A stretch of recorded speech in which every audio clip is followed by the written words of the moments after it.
네, 시청자 여러분 안녕하십니까. 숨마실 TV입니다. 지금 숨마실에는 지금 이 약용식물이 한창 잘 익어가고 있습니다. 조금 전까지만 해도 비가 상당히 많이 내렸는데 지금은 잠시나마 아직까지 장마가 다 지나가진 않았지만은 햇빛이 쨍쨍 내려서 이 열매가 잘 익어가고 더욱 단단하게 이렇게 성숙하는 것을 볼 수 있습니다. 지금 보시는 이 식물은 바로 헛개나무와 헛개열매입니다.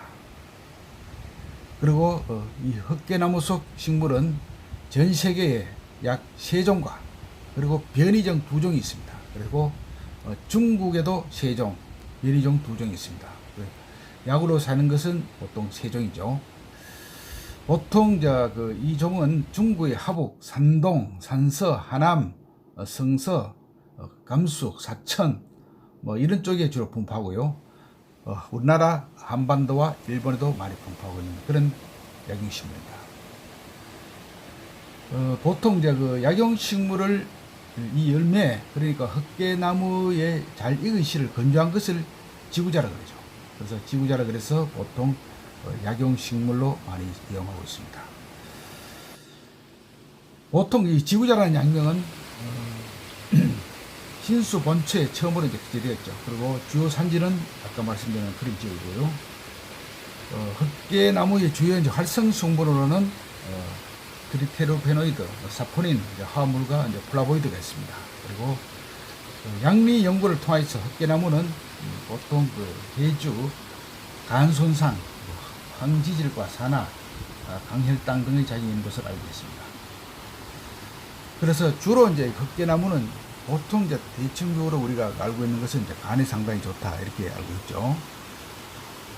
그리고 보통 헛개나무 여러 가지 효능 중에 보통 알코올과 관련된 내용이 주를 말리고 있습니다. 그래서 실험 장비의 성리, 비약적인 발전을 이룬 최근의 연구에서는 특히 알코올과 관련 효능에 대하여 헛개나무 열매 추출이 또 고지혈증 예방, 운동 능력 향상, 피로 개선, 기억력 향상, 알츠하이머성 치매의 치료 물질 가능성까지 밝히고 있습니다. 그래서 최근에도 계속 이렇게 연구가 많이 진행되고 있죠. 그래서 이 헛개나무는 사실은 우리가 일반적으로 알고 있는 것은 바로 간에 상당히 좋다.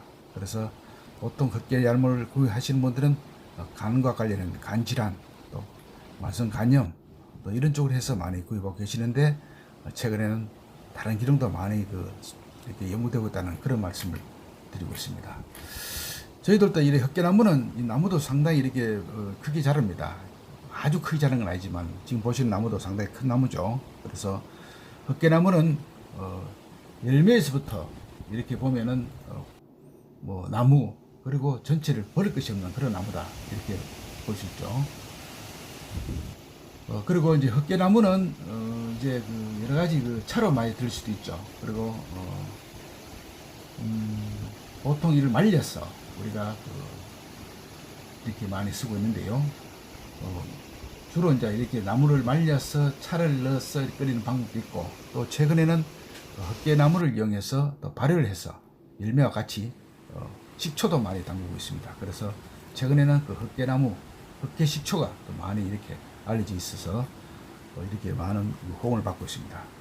발효를 하는 이유는 시청자 여러분께서 잘 아시겠지만은 발효의 목적은 흡수력이 굉장히 높아진다는 데 있습니다. 이걸 효소로 담그든지 예를 들어서 식초로 담그는 이유가 바로 거기에 있는 것입니다.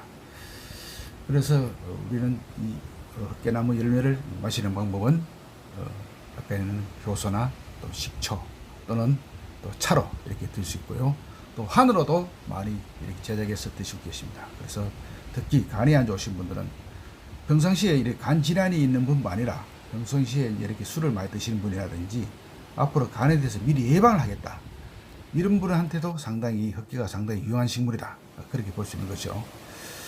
그래서 이 헛개나무의 해독에 대한 헛개나무 효능은 유효성분은 이제 분자량 있는데요. 이것을 이제 다당체라고 하는 물질입니다. 그리고 이 고부산성 이제 다당체 물질이 이렇게 유효 성분을 가지고 있고요. 이 물질이 이제 헛개나무 열매에 생성되려면 우리나라 중부지방 기준 약 10월 중 또 하순 이후가 되는데 반드시 적기 수확이 아주 중요합니다. 그래서 이걸 우리나라 국가기관에서도 많이 밝히고 있는데요. 특히 그 흑계 열매 수확은 시기가 상당히 중요하다, 이런 것을 들었습니다. 그래서 즉 이런 말이 있습니다. 이 흑계 열매는 너무 이른 시기에 수확하면 흑계 열매가 모두 헛것이 될 수 있다, 이런 말도 있습니다. 그래서 항상 중부지방에서는 10월중, 하순이라면 남부지방은 최소 11초 이후에 수확을 하는 것이 안전하다고 생각됩니다. 그리고 가장 확실한 방법은 흑계나무의 잎이 완전히 떨어지고 난 이후, 그리고 보통 이제 남부지방 기준으로 했을 때는 11월 한 10일경쯤 될 것 같아요. 뭐 약간 왔다 갔다 할 수 있겠죠. 그래서 일단 나무잎이, 흑계나무 잎이 완전히 떨어지고 난 후에 수확하는 것이 제일 효능이 있다, 이렇게 볼 수 있겠습니다.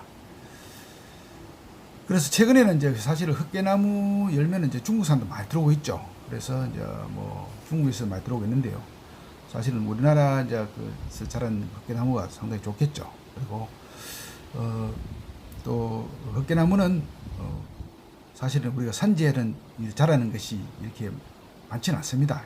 자생하는 것이 많지 않은데, 사실 흑계나무는 사실 옛날 말에 있습니다. 먼저 보는 것 사람이 임자라는 그런 말이 있듯이, 흑계나무는 사실 우리한테는 상당히 이렇게 유하고 옛날부터 잘 알려진 그런 유능한 식물이죠. 네, 오늘은 우리 산에서도 자생지는 많이 사라지고 있지만 최근에는 여러 가지 또 많이 재배하고 계십니다. 간질환과 여러 가지 수확 시기가 아주 좋은, 적당하게 수확해야 되는 그런 흑계나무에 대해서 말씀드렸습니다. 반드시 수확할 때는 낙엽이 다 떨어진 이후에 수확하시는 것을 잊지 마시기 바랍니다. 이상 수마실 TV였습니다. 시청자 여러분, 대단히 감사합니다.